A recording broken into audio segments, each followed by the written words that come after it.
Are you relatively new in medical sales, or maybe you're very, very young looking and you're worried that customers may perceive you as not having much inexperience? And you know, when you're dealing with healthcare professionals who have lots of experience, that makes you uncomfortable, really, really nervous.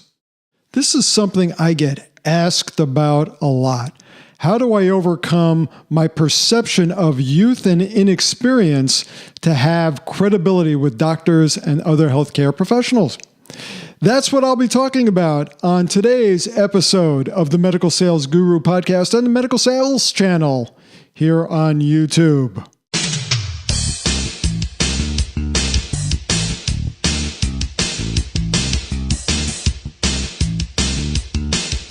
Hello, my friends. This is Mace Harf. I want to welcome you to another episode of the Medical Sales Guru podcast and the Medical Sales channel on YouTube, which you can also access at my website at medicalsalestraining.com. Just click on where it says watch and read, and you will find a listing of all the videos I have on my website. And if you haven't looked through that, may I recommend it could be something that could be very, very helpful to you moving forward. So youth and inexperience. There's a funny story about President Ronald Reagan, if you weren't around during that era, when he was debating Walter Mondale. It's the Reagan story on youth and inexperience. During Reagan's presidential debate with Walter Mondale, the moderator asked, "If elected, you'll be the oldest president ever elected. Is there any doubt in your mind that you'd be able to function in such circumstances?" Reagan responded, "Not at all. I will not make age an issue in this campaign. I will not exploit, for political purposes, my opponent's youth and inexperience." Mondale laughed, and the audience laughed and applauded. It was a home run statement for Reagan, who drove home the point that experience with some gray hairs matters. Look, we all like experience.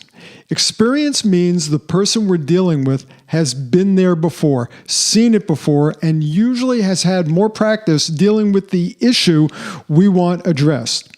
For example, if you are going to have surgery, do you want someone fresh out of residency or someone who has been doing it for years? For me, the answer is, it depends. There are many gifted surgeons who come out of residence or fellowship. There are some who have mastered their decision-making and surgical skills and perform better than many with more experience. We just know that experience often means better outcomes, but not always. If you're new with a company and in a territory and also very young, or you look young, or maybe you have lots of experience, but the customer doesn't know you very well, hasn't worked with you, you'll need to prove yourself. But the reality is, you don't need to prove yourself any less or any more than someone who is older or who has more experience. What matters is how the customer perceives you. If you're new, you want to get a start on building that perception the right way. So the first thing you should do is dye your hair gray, just like mine, or maybe just a little bit around the temple if you don't want to go full white like I have here. This will go a long way. And if you're a man, nothing says wisdom like a gray beard and pipe. So you might want to consider growing a gray beard, or growing your beard and dyeing it gray, and smoking a pipe. I don't advocate smoking. In fact, I advocate not smoking, but if you want to have that look of wisdom, maybe the gray beard and the pipe will do it for you. Folks, I hope you know I'm kidding. These outward things only matter until you start talking. What matters to your customers the most when it comes to working with medical reps is competency. Competency means you've taken the time to learn what you need to know. What is that? Well, your product and service. You need to know it at a very deep level. You don't ever want to be in a situation where the customer knows your product better than you do, unless your customer is one of the designers or inventors. It's really bad when your customer knows it better than you, and it makes you look pretty silly. The specialty where you sell, you want to know something about that. Now, you don't have to be an expert. No one expects you to know what the doctor knows or the technician knows or whomever you're selling to. They do this for a full-time living. They probably had years of education and training to acquire the level of knowledge they have. But you have to have a strong familiarity with the specialty, and you must have a level of competency with your knowledge of that specialty as it relates to using your product or service. You certainly want to be familiar with the procedure where your product is used. You also want to know the indications, the approved indications, and be able to discuss them fluently for your product and with your customer. Now, here's the thing. A lot of sales reps read over the material. They learn the indications. They study. But there's one thing they don't do. They don't practice.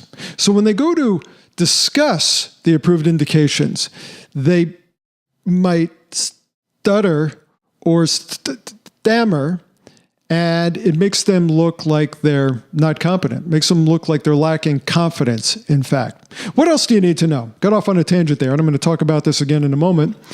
But you need to know something about the competition because your customer might be using a competitive product right now. You also have to know the economic issues because in healthcare today, this is very, very important. Getting back to what I said earlier, a key sign of your competency, your ability to speak fluently about your product and what you need to know. Only one way to make this happen: study and practice. Practice articulating the key selling points out loud. Don't just read them and assume you know them. You'll mess up, you'll stammer and stutter, which makes you look incompetent and unsure of yourself. One other thing, look professional. In other words, dress professionally. Wear what's appropriate for your market. Wear business clothes when selling in a clinic or business environment. If you work in the OR, save the scrubs for the OR or other clinical environment. Pros wear business attire when making sales calls. I know you may have been told differently, and in fact, some companies actually provide their sales reps with scrubs. But I can tell you from having myriad conversations with physicians, surgeons, dentists, they like sales reps who look professional. It makes them feel like the sales rep cares about everything they do. And you will be judged by everything you do. If you're new and inexperienced, you want everything in your favor. You must look professional and you must act and speak confidently in everything you do as well. Let me give you an example about this. A few years ago, one of my neighbors who owned an airline asked me to speak to his class of pilots. I don't know why. I do something totally different, but I guess I've done a lot of public speaking, and he wanted me to inspire them and motivate them. But before I got up to speak, my neighbor spoke to them first. And here's what he told them. He said, "Everything you do will be judged by the passengers, and you are already at a disadvantage. For one thing, you are flying 19-seat turboprop aircraft. You are not flying jets. Turboprops or airplanes with propellers tend to make a lot of passengers nervous. Even those who are comfortable flying on jets might get a little nervous on turboprops. So you have to do everything in your favor to be professional." What does this mean? It means wearing a clean, pressed uniform and wearing your hat when you're not in the cockpit. You want to look like a professional. How you react, how you speak to the passengers must show confidence and competence. In other words, everything you do matters. And I think that the CEO of the airline really drove the point home. And I said, this absolutely applies to people who sell to physicians and other healthcare professionals. Because a physician or a healthcare professional they're going to depend upon you to provide them with a product that they're going to use to treat a patient, whether they're actually using it themselves or prescribing it for the patient to use on their own. And they have to have confidence, because the last thing they want to do is provide the patient with something that won't work or will work incompletely or might cause harm. They have to have a level of confidence there. And one of the things they look for is, how well does the sales rep know what he or she is supposed to know? How well do they communicate the information that is so necessary for them to be able to convey to the people who ultimately have the responsibility of providing patient care? And this leads me to ask this question. If you are perceived as being youthful and maybe not having a lot of experience, how do you overcome the perception of youth and inexperience? Well, you always have to be professional 100% of the time. Stay focused on solving the customer's problems. Ask great questions that demonstrate a good base of knowledge.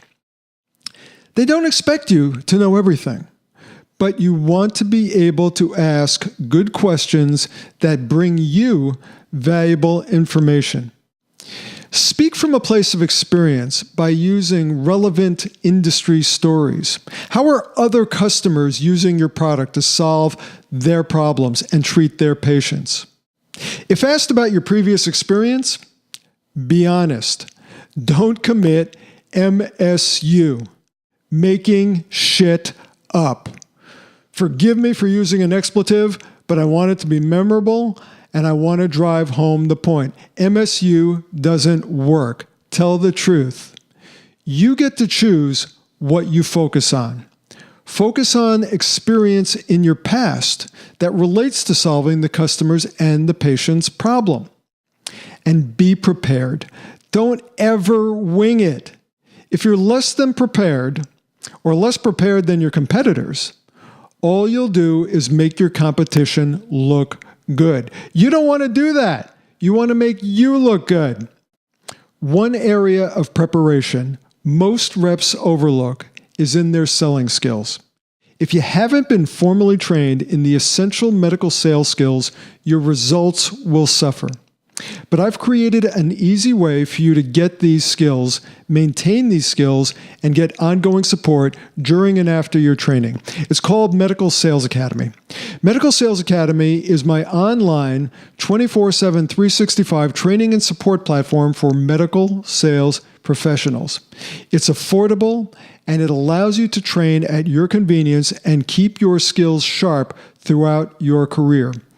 Check it out at medicalsalesacademy.com. It's right here, medicalsalesacademy.com. And if you have any questions, be sure to contact me either by email or call me, and I'll make sure you get your questions answered. It's that important.